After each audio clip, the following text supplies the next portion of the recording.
السلام علیکم ورحمۃ اللہ وبرکاتہ۔ دنیا میں مختلف قسم کے لوگ ہوتے ہیں اور ان کی مختلف قسم کی ترجیحات ہوتی ہیں۔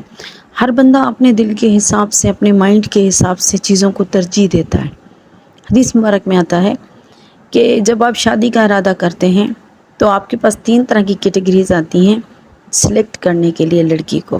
یعنی اگر آپ لڑکی کا رشتہ لینا جا رہے ہیں تو آپ کو 3 چیزیں سامنے ہوتی ہیں۔ سب سے پہلی بات، اکثر لوگ جو کہ ہمارے معاشرے میں بھی اکثر لوگ دولت کو دیکھتے ہیں۔ یہ یہودیوں کا طریقہ ہے۔ یہودی دولت کو دیکھ کر لڑکی کو پسند کرتے ہیں اور کچھ ان کے سامنے اور دوسری کسی چیز کی ترجیح نہیں ہوتی، وہ صرف دولت کو دیکھتے ہیں۔ اور دوسری ترجیح ہوتی ہے حسن۔ یہودیوں کے بعد عیسائی حسن پرست ہیں، وہ حسن کو ترجیح دیتے ہیں۔ وہ کہتے ہیں خوبصورت ہونی چاہیے۔ مسلمان ہمیشہ دینداری کو ترجیح دیتا ہے۔ تیسری چیز دینداری۔ دنیا میں دیکھیں، آپ چل کر دیکھیں، میں نے بھی دیکھا ہے، آج کل جتنی عزت دولت کو دی جاتی ہے وہ سب سے زیادہ ہے، کیونکہ ہم یہودیوں کے طریقوں پر چل پڑے ہیں۔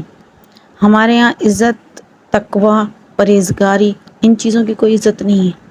جو عزت ہے ہمارے پاس وہ دولت کی عزت ہے، یعنی دولت کے سامنے سب جھکتے ہیں، دولت کے سامنے سب آتے ہیں۔ تو یہ مسلمانوں کا کام نہیں ہے۔ مسلمانوں کا کام ہے پرہیزگاری دیکھ کر محبت کرنا، عزت کرنا، عقیدت کرنا۔